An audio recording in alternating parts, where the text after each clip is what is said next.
Excuse me? Excuse me, sir. How do I get to King Street? Oh, dude, I love this stuff. I'm listening to the Stix. Welcome to the Stix, episode 6. I'm Drew, here with Aiden, and our new guest for the episode, Logan. Happy to be here. Thank you so much for the invite. We're going to start it here. So we're introducing a new section for today's podcast, the college football playoff predictor. Here's my predictions. I don't know if you guys will agree with me, and I don't know if you guys will disagree with me, I guess. But here's my top 4. I want to hear what you guys have to say, and I'll speak on it. You go first, Logan. All right. So I like a lot of the predictions on there. I'd probably go with the same with the Georgia, Michigan, Washington. I love all those teams. Georgia looks like the most dominant team in college football right now, and Michigan is right there, the most dominant team in the Big Ten, that's for sure. I'm definitely going to be nervous when Maryland has to play them. And I also really like Washington. They really seem like the underdog team this year. We have seen the last 2 years with there's always that kind of wild card team with the transfer portal. With the addition of the transfer portal, there's been a team the last 2 years that has just made a Cinderella story into the playoffs. And I do believe that's the Washington team this year. We saw TCU last year. We saw Cincinnati this year. I think Washington is just as good. However, I do think Ohio State is going to make it over Florida State. Ohio State just, even though the big question with Ohio State is, can their quarterback just maintain good play? I forget exactly who their quarterback is. Kyle McCord. Yeah, Kyle McCord. He is the biggest question for Ohio State. If he can just be a good game manager, play good football, they have the entire team around him to make plays. They have the best wide receiver. They have amazing defense. If McCord can just stay consistent, then I think that team is going to be really difficult to stop. Yeah, I have to agree with Logan. I like Georgia, Michigan, and Washington. And I'm still not on the Florida State hype train. I feel like last week against Duke, they could have very easily lost that game. And but they barely come out with a win. And I don't really think that they're that good. I have to agree with Logan that Ohio State can be that 3 or 4 seed. Yeah. That's pretty much it.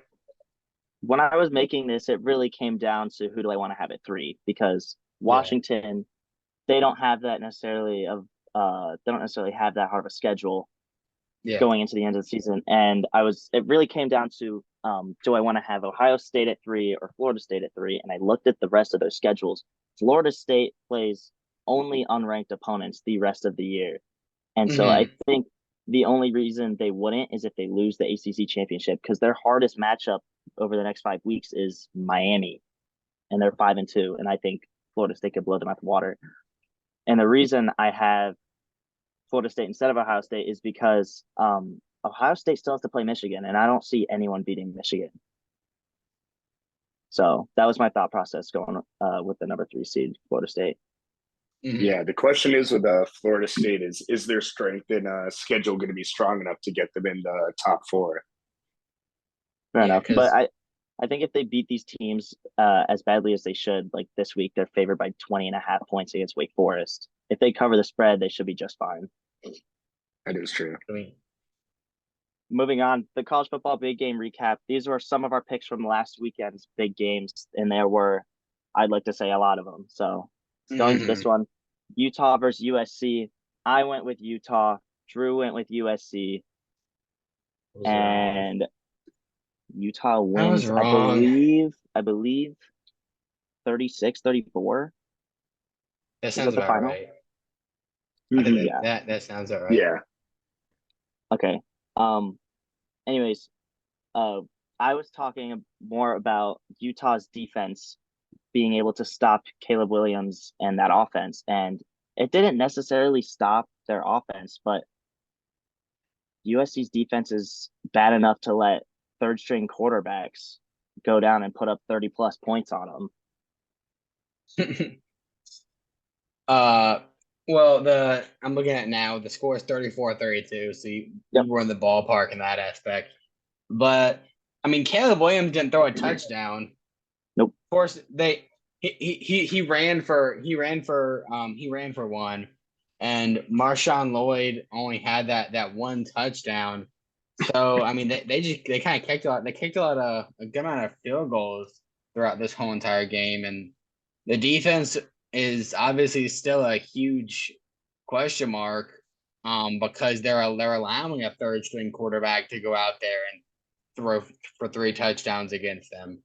Yeah. So I mean, we knew heading into this matchup that USC's defense was not good. In fact, I believe they're bottom of 10 in the whole nation. So I mean, it's they're USC's at this point. Obviously, they are not going to make a college football playoff. But you look later into their schedule, and they might not even stay ranked for the rest of the year. I mean, they still have to play Washington and Oregon and UCLA. Yeah. So I don't know. I think that they end up out of the top 25 by the end of the year. It's going to be interesting seeing how the USC program goes forward from here, because obviously with Caleb Williams, but also they're transferring into the Big Ten next year, along with Washington, Oregon, and UCLA. So they're going to have to face a lot tougher opponents. They're going to have to face Michigan. They're going to have to face Ohio State, Penn State. So losing to Utah again for the 3rd time in Caleb Williams' career at USC, this is a year that they kind of need it, because it's going to be tough to make runs seasons forward now. Yeah. I agree. All right. Moving on to the next game, Penn State versus Ohio State. I went with Penn State. I thought Penn State's defense could stop Marvin Harrison, but apparently not. Drew, you picked Ohio State. What do you got? I think that this game was too. Of course, you have Marvin Harrison, who's the best receiver in the nation, but I feel like both these offenses kind of had a tiny little question mark on them. They're not. They haven't. I mean, Ohio State has played Notre Dame, but Penn State's best team was Iowa. Now, don't get me wrong. Penn State's a very good team, but they hadn't really faced a top opponent, and so both of these teams are coming in kind of getting that narrative that they were just kind of up there, and their strength of schedule was kind of on the lower side. And so they came in both needing to prove themselves this game. And I think that Ohio State did a pretty good job. I mean, it was a low-scoring game. Final was only 20-12. But Kyle McCord didn't turn the ball over, and neither did Drew Aller. And, of course, Marvin Harrison's going to do his thing. So overall, it was a pretty low-scoring game, which shows that both the defenses stood out, but we already knew both the defenses are good. It was just a question mark on the offensive side of the ball. Going on to the next game, Duke versus Florida State. Drew and I both said that if Riley Leonard played, they could have a chance, and Riley Leonard did play, but he did go out. Now, you picked Duke. The same injury. I said Duke if Riley Leonard plays, and I said Florida State either way. Whatever. I'll take my W's when I get them. It was like I said earlier. It was a closer game than the final showed.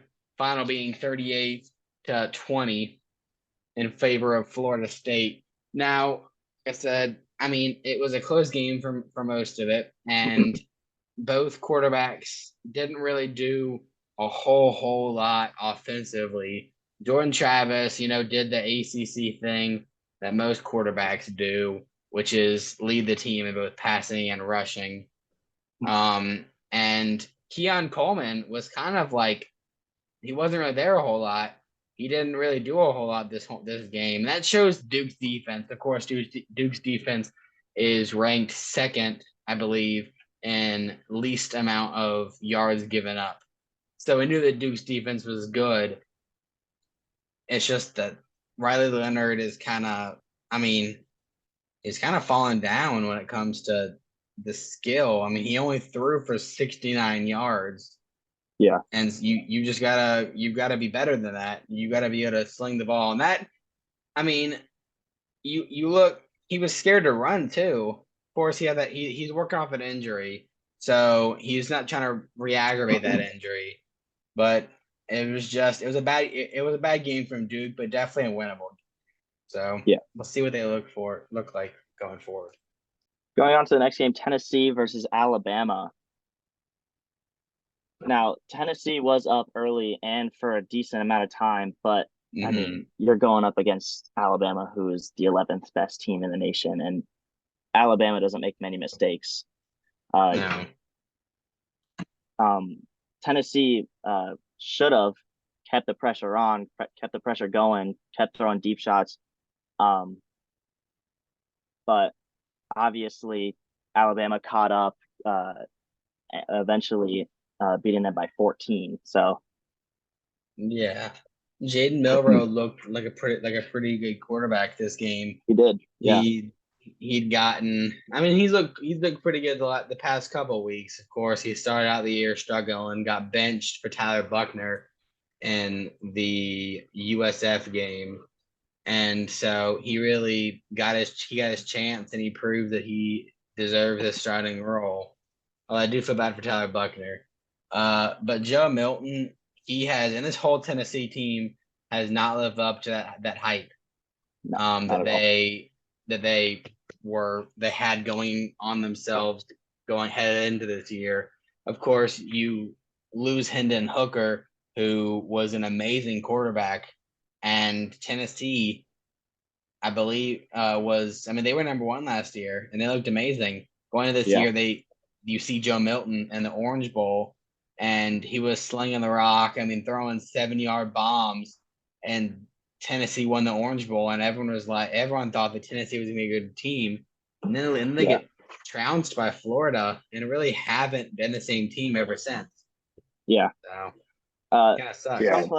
Some players that I do want to touch on. Jace McClellan, pictured here on the left, 27 carries, which is honestly an absurd amount of carries, especially for one back. He had 115 yards and 1 touchdown on top of that. Then also the player pictured on the right, Chris Braswell, edge rusher for Alabama, obviously. He had, I believe, 2 sacks. Yeah, he had 2 sacks on this game, which he had 2 of the 3 for Alabama. So obviously creating pressure, that's going to get Joe Milton out of his comfort zone. So obviously these 2 players here, they were my biggest playmakers for the game. Yeah, honestly, like this Alabama game versus Tennessee was probably the most impressive game that they played this year. Tennessee was obviously up early, which put a lot of pressure on Jalen Milroe. He hasn't been great this year, but this was honestly probably his best game of the season. Obviously, when you're down, you have to pass the ball more, so they had to rely more heavily on him, and he came in and absolutely delivered. Yeah. Yeah. College football favorite teams recap. Let's talk about it. Oh my God, App State versus Old Dominion. Every game is such a close one, such a heartbreaker. It's so annoying. Old Dominion. Pictured on the left, Kanye Roberts. He looked very, very good, honestly, in my own opinion. He had 26 carries, 109 yards. Unfortunately, no touchdowns, but Joey Aguilar would rush for 1 in the first quarter for the first score of the game. But yeah, ultimately it comes down to making big plays when it counts. And picture on the right here, Keyshawn Wicks, running back for Old Dominion, he had 2 touchdowns, including the touchdown in the final minute to put them up by 7. And then ultimately App State goes down, gets in the red zone or close to, and throws 2 touchdown balls that just don't get caught. In my opinion, should have caught it, but what are you going to do? Also, forgot to mention, Joey Aguilar looked fairly good this game. 22-31, 252 yards, 2 touchdowns, no turnovers. He also had a rushing touchdown, so 3 total touchdowns for him. Logan, you got anything on this? Come back to me when there's Maryland stuff. All right, next game, Virginia versus Carolina. What happened? Oh my God. I really didn't watch this game, but when I saw App State lose and then followed up by a Carolina loss, oh my God, was I ecstatic. Carolina Fun loses fact. this one, 31-27. What's up, Logan? Fun fact, Maryland did beat Virginia. Dude, no way. So did Yeah. NC State. Oh, that's crazy. Yeah. Well, it was just a horrible the defense is bad. We kind of knew that. The defense couldn't stop anything. They couldn't stop a brick wall. Apparently, you also couldn't stop Mike Collins, pictured on the left, 3 rushing touchdowns. Are you kidding me? And then pictured Yeah, on the but they right, Malik Washington with 115 yards and a touchdown. calm down. Mike Collins, like Jamal Williams. Those were all goal line touches. He wasn't even leading rusher. He had Calm 66 rushing down. yards. Yeah, but the leader had 67. He's like I said, Jamal Williams, he's a goal line merchant. A win No, is a win but is a win is a win, Dre. A the touchdown offense is a did not. touchdown. The offense did not look the best, and when the offense doesn't look good, we all know how the defense is. You're just not going to win football games. Of course, Tez Walker had 11 catches for 146 and a touchdown. That's to be expected. He's amazing, but the team just looked really bad. And quite frankly, this is an ACC loss, so this hurt UNC's Yeah. chances. I knew we were going to make the college football playoff, but this hurts our chances to make the ACC championship. We need to win out. Quite frankly, we need to beat. We still have to play Duke and Clemson, and I guess Yeah. State's on there too. But Win we'll streak. see. Virginia's only other win this year was against William and Mary. Oof, and it was the week before. They're on a win streak, 2-game win streak for the Cavaliers. Cavaliers. Moving on to the next game, Charlotte versus ECU with a whopping final score of 10-7. 10-7. I was in attendance for this one. It was a really interesting game. Jalen Jones was running the ball. It's all Charlotte wanted to do. I will say my grandpa said Charlotte must study the film against Navy because they were running so many triple options and just options the whole entire game. It was crazy. And the ECU offense is so insanely garbage. They had I think they had 20 total yards at halftime. Sounds about right. Charlotte had 90 penalty yards in the game. ECU had 87 total yards. So we gave them more yards than they got themselves. And the only touchdown was off of an interception that got returned to like the 5-yard line. And the ECU's kicker had a chance earlier to kick a field goal, doinked a 24-yarder. That you can't do that. Yeah. Can't do that once you get to the college level. Yeah. No.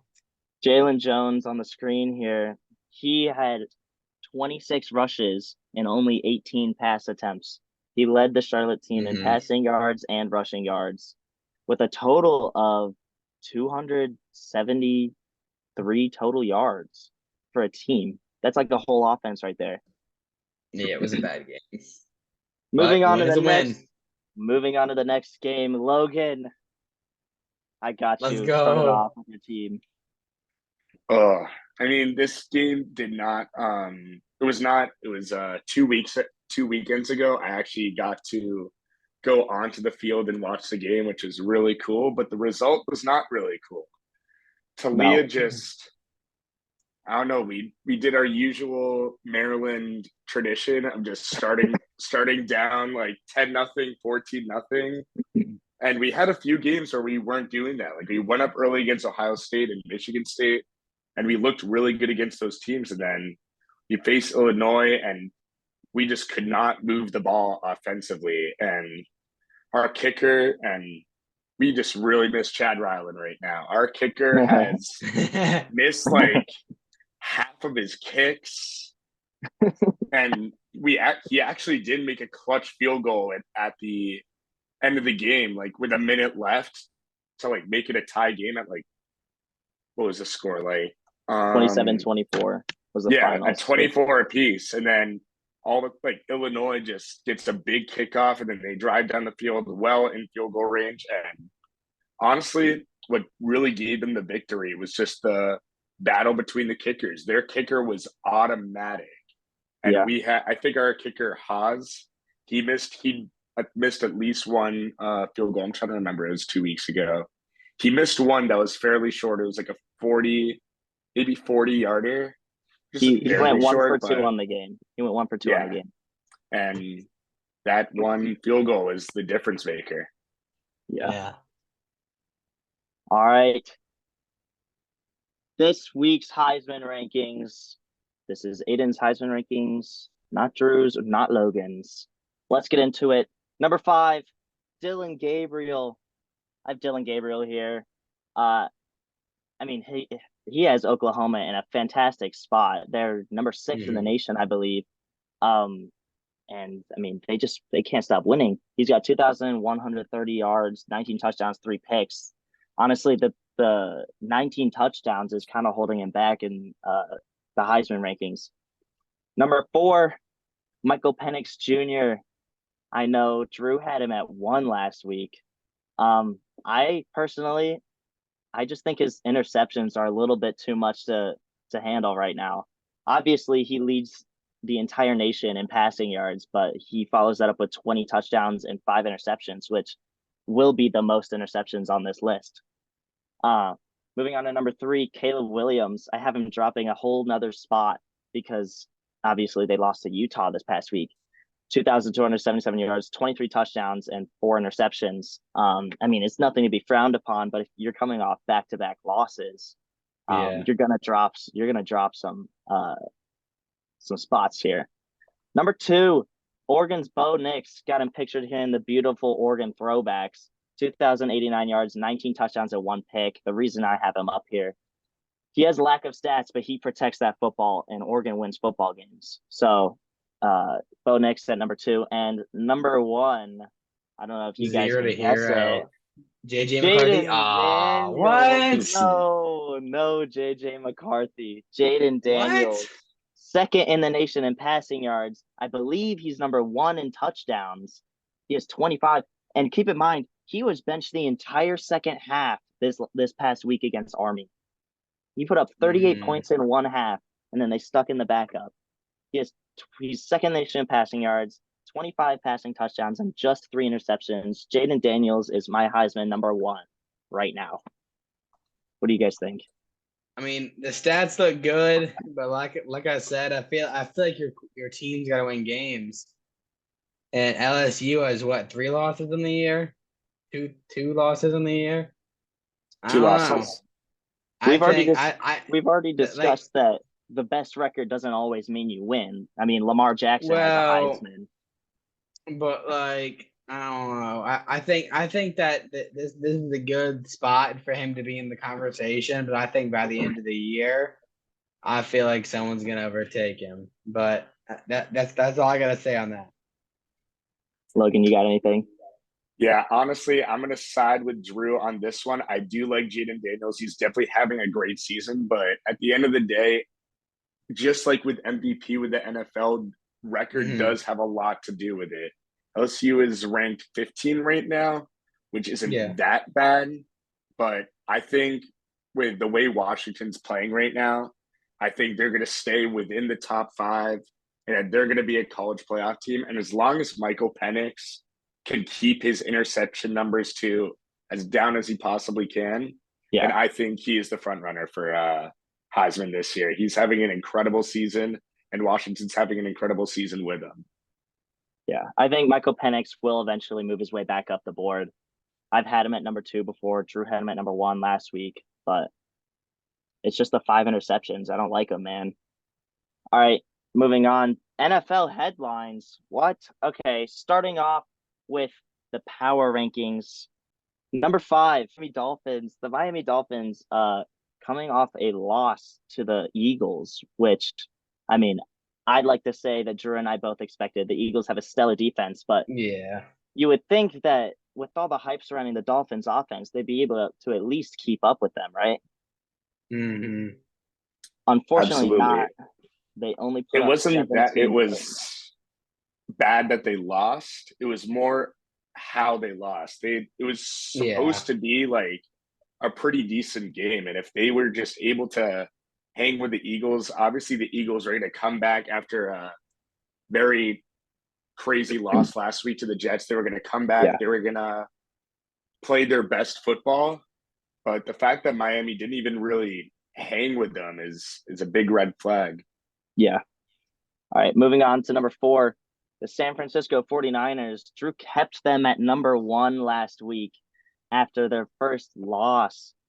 But losing 2 in a row, you're going to drop some spots, okay? You can't just lose to the Minnesota Vikings, okay, with no Justin Watch out. Jefferson. Hey, You can't CJ just Ham is elite talent. Oh, all right. CJ Ham is elite talent. Jordan Addison, 2 touchdowns on the game. He almost had 3. He was throwing multiple touchdown balls to get that third one. He just couldn't bring them in. Yeah, I mean, I got the San Francisco 49ers at number 4.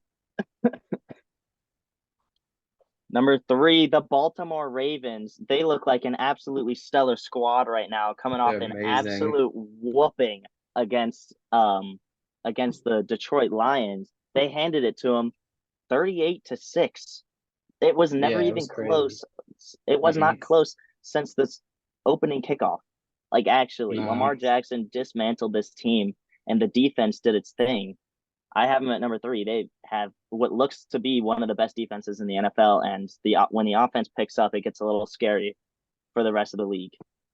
Yeah, that game was a big statement win for the Ravens. Coming into it, they had not really played that much competition, and then they have one of their first real tests of the season against the Lions, and they absolutely demolished them. That was a big win for the Ravens and Lamar and company. Okay. Going on to number 2, the Philadelphia Eagles. I can't remember where Drew had them at last week, but it was 3. I mean, they stuck them. They stuck it to the Miami Dolphins this past week. The defense showed up and showed out, holding that stellar offense only to 17 points. The Eagles sitting at 6-1, only the best record in the NFL with one other team, which we'll see here in a second. Jalen Hurts, I know, really sad. Jalen Hurts, I mean, he needs to limit his turnovers, but other than that, he looks really good. AJ Brown with a spectacular game on, I believe, Sunday night. Yeah. So I have the Eagles at number 2. And moving on to number 1, the Kansas City Chiefs. Patrick Mahomes puts up almost 500 passing yards. I know I don't like the Chiefs either, but I mean, what are you going to do? Patrick Mahomes is sitting here with Travis Kelce and a bunch of other nobodies. I mean, really, I mean, it just kind of goes to show the same thing that happened with the whole Patriots dynasty. You don't really need that great wide receivers. You just need a quarterback to get in their hands and place the ball there. And I mean, the Chiefs defense looks incredible too. Chris Jones in the trenches, and they got oh my God, what's his name? Cornerback number 21, Trent McDuffie. Trent McDuffie was absolutely amazing this year. I mean, he's honestly top 10 corner of the year right now. Yeah, he's having an incredible year. Yeah, granted, there are a lot of injuries to the cornerback position this year, including Trayvon Diggs, Jalen Ramsey. I mean, that's just to name a few. But J.C. Horn, he's injured. Christian Gonzalez, top 10 corner. Can we top 5 corner? He is. The Week 7 biggest stories of this past NFL week. We're gonna start off really strong. Professional NFL quarterback Tyson Bagent. Let's go. Tyson Bagent making his NFL debut. Did you guys hear that he lost to what was it, Colorado School of Mines? Yeah. Are you kidding me? He comes out in his first NFL game, 21 of 29, only 162 yards, but a touchdown, no turnovers. He leads his team to a win over the Las Vegas Raiders. My fantasy quarterback. Tyson Bagent, first NFL start. Big win. Granted, on the other side was Brian Hoyer and the Vegas Raiders. But at the end of the day, that was a very impressive performance by Tyson Badgett. He did one thing that Hoyer did not do, which was not turn the ball over. And Yes. at the end of the day, Win. that's what won the Bears the game. Yeah. I have to say, Aiden and I called this Tyson Badgett kid to be a good NFL quarterback about 4 months ago. We did do that. So basically, we're professional NFL scouts. Hit us up. we'll tell you who's good, who's not. Moving on, the Future next big scouts over story there. of this past week: Patriots beat the Bills. And look at this. This is probably the best picture I've ever seen. Mike Gesicki hitting gritty, and Mac Jones hitting probably the worst gritty I've ever seen in my life. Right next to him. Mac Jones drives down the field with less than 2 minutes remaining, 75 yards and a game-winning touchdown with 13 seconds left. Something about the Bills with 13 seconds left just Incredible upset. Mac Jones looked actually impeccable this game with only 5 incompletions. Come on now. And with this receiving core, That's saying something. Get Mac Jones some receivers, man. And the defense looked great. Next big story, Lamar Jackson. Do you guys think Lamar Jackson is an MVP candidate? Of course. I mean, the Ravens look like a pretty decent NFL team, and he's playing at an elite level. I guess it's good now because at this point in his career, he has some decent targets. Odell's obviously I will say he's a bit washed, but he's still pretty decent. Zay Flowers ended up becoming a rookie, and of course, the all reliable Mark Andrews. Yeah. So I mean, he has guys that he can throw to, and man, I'm interested to see what this Ravens team would be if they had J.K. Dobbins. Yeah. Yeah, I mean, honestly, right now, there is no leading candidate for MVP right now. It is so all over the place. The quarterback situation is all over the place, but Lamar is quietly having a really good season right now. He had that one game against the Steelers where he would have had like 250 more yards if his receivers did not drop all of those passes. And watching those highlights, it was painful. Yeah. And I'm not someone that's a big Lamar fan. I actually enjoy shitting on him pretty much, but he is having an incredible season, and that was a big statement game against the Lions, who is probably a top 10 team in the league, the favorite to win the NFC North for sure. And he is for sure MVP candidate. Mm-hmm. Yeah, he against the Lions this past week, he had 357 yards and 3 touchdowns with no turnovers, and he wasn't sacked a single time. I don't know if that really means anything, but the Ravens are cooking right now. Next story, A.J. Brown. What a stellar performance from him going into Sunday Night Football. The Eagles win with a lot of help, honestly, from A.J. Brown.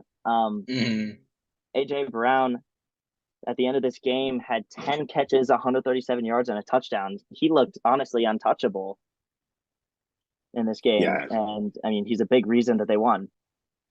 I just love the jerseys. And, and the jerseys really fire. Yeah, the jerseys were nice. Yeah, there's no doubt that A.J. Brown is a very talented player, but you have to think about it. Ever since he had that little outburst about not getting enough targets. Now he's getting the targets. Now he's getting the recognition. But I don't know if I really like AJ Brown as a player after that, because they literally had won the game against the Vikings. They had put up 34 points. Devontae Smith was having a great game. And here was AJ Brown complaining about not having targets. Granted, he is a very talented receiver and he should be getting his reps, but not at the expense of Windsor or other teammates. Yeah. I mean, and now he's got to share targets with Julio Jones. So, okay. Yeah. Julio Jones is still an elite talent. Mark my words. Next one. The 49ers, are they still a good football team? I think so. I mean, you only put up 17 points against honestly a bad Vikings defense. And they were only down Debo Samuel. The rest of the team was practically healthy. They had Christian They were McCaffrey back, down. George They Kittle were back, down Trent Williams as well. Can't forget that big part. Trent Williams too. But I mean, honestly, I haven't seen Brock Purdy have any trouble like at all until these past two games. And I mean, Christian McCaffrey only had 45 rushing yards, and I mean he had 50 receiving yards as well. But he was accountable for their only two scores, aside Mm-hmm. from the field goal from Jake Moody. But he also missed one. Jake So Moody, man. That's why you don't draft kickers in the third round. I'll tell so you what. obviously San Francisco is going to have their doubts and their questions going into this next week. But I mean, I still think they're a decent football team. I have them at number 3 in my power rankings, and I think they honestly have one of the best defenses and one of the most talented rosters in the entire league. So and they released Jake Moody. He didn't even win the best college kicker award. That went to Chris Dunn, who by the way doesn't have a job right now. Crazy. Yeah, I mean, if you asked me about this 49ers team 2 weeks ago, before these two losses, I was ready to put my entire bank account betting that they would win the Super Bowl. They look to be the most dominant team in football with really no weaknesses at all. But the last 2 weeks, they have really gotten exposed without Trent Williams and without Debo Samuel. Brock Purdy does not look like the same type of player. Their offense doesn't look like the same type of offense that they had before. And their defense is not as strong as people's as you hope it is to be. So they're really need to get their act together. I really thought that they were gonna come in almost like the Eagles did and have a big statement win over the Vikings. But the fact that they have just lost 2 games in a row, you don't see good teams lose 2 games in a row. So there's a lot of questions that this 49ers team has got to figure out. Yeah. All right, moving on from the NFL, NBA opening night. Ooh. Now, these games happened last night. The freaking Nuggets coming in, Jokic dropping a triple-double. Who's surprised? I mean, that's just typical Jokic things. LeBron, obviously, still putting up numbers in his 20th season, 21st season. I don't know. Yeah. It's up there. He's still going. I mean, it's not like he's slowing down at all. He's still putting up big numbers. But obviously the Nuggets just coming off their championship run, they were probably easily favored in this game, and they showed it. They showed why. They were consistently up 10, 15 points the entire game. The Lakers got it close a little bit towards the end, brought it to within 5 at one point, but obviously the Nuggets pull away. Yeah, I mean, Jokic is he's for sure the best player in the league. He really should have won MVP last year, but they didn't want to give him the third MVP. They gave it to Embiid instead, and Jokic is definitely the most valuable player to have in the league, and it showed once again last night, notching another triple-double. Yeah. Moving on to the Suns game. Drew, you watched it. Tell me about it. Yeah. So it was an up and down game for both teams. Suns came out the gates hot, and the Warriors kind of battled back. And then by halftime, the Suns are up 15, I believe. And then the Warriors came back and made it a close game again. So I mean, it was an up and down game for the Suns, my favorite team. And I mean, Devin Booker just looked unstoppable out there in that first half. He only missed 2 shots the whole first half, and he was looking crazy. And like I said last week in last week's episode, I mean, when you have Booker and KD and Beal, you can't double team them all. And so I feel like, although Beal did not play this game, but I feel like the offense is just going to be so hard to stop. And the question was the defense. And I have to say that that's still a question mark for me too, because the defense did not look good. We don't let us switch properly. Something that y'all's favorite team knows how to do pretty well. Just defense is just a struggle, and I think if Draymond was there, our offense maybe could take a little hit. So Draymond Green was a big loss for them, but Suns pull away at the end, and a win is a win, and we move on. The only problem I have with the Suns is please get Drew Eubanks off the team. He is so bad at basketball. I know he had 3 blocks, but he's so bad at basketball. Yeah, Kevin Durant looked a little off this game, shooting 7 of 22. And he only shot 2 3-pointers, which is a bit uncharacteristic for Kevin Durant. He finished the game with 18 points. He was their second leading scorer. But Splash Bros. You kind of expect a better game out of Kevin Durant. And on the other side of the ball, Splash Bros were not splashing. Steph Curry only was 4 of 14 from 3. I mean, he still put up 27 points, which is nothing to be ashamed of. But I mean, you expect Steph Curry and Klay Thompson to at least shoot a little better than like 30% from 3, at least one of them. 7 for 25. Yeah, 3. That's what, and the Warriors team only made 10 3-pointers on the game, which I mean is very uncharacteristic of this Warriors team.